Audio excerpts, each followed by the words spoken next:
theft of nuclear material from the former Soviet Union could lead to prevent nuclear weapons from falling into the hands of terrorists. The Security Council endorsed our global effort to lock down all vulnerable material within 4 years.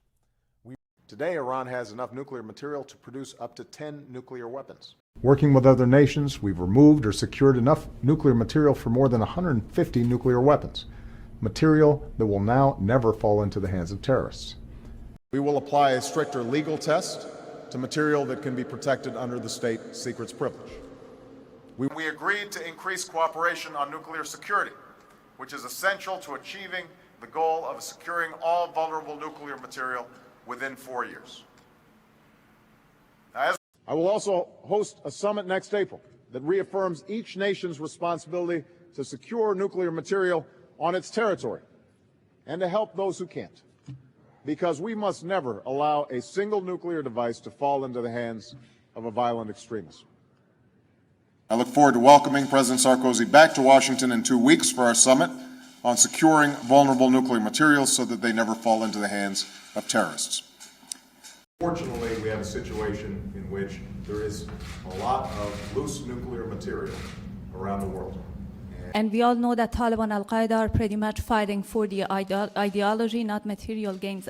And we also see the need to lift the Israeli siege of the Palestinian people, the need to open all the crossings, and the need to let building material and humanitarian material and all the necessities go into the Palestinian people. One of the things you know is that when people fool with these weapons, they're expensive to build, expensive to maintain.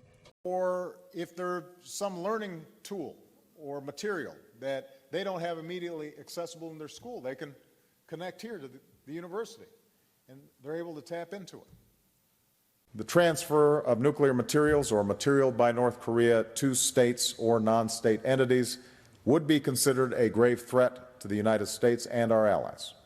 And we would hold North Korea fully accountable for the consequences of such. And it's a testament, I think, to that well-defined agenda that 2 years later, we're seeing all these deliverables take place that are taking a whole bunch of nuclear material out of vulnerable positions that could fall into the wrong hands. We're also using every tool at our disposal to break up black markets in nuclear material.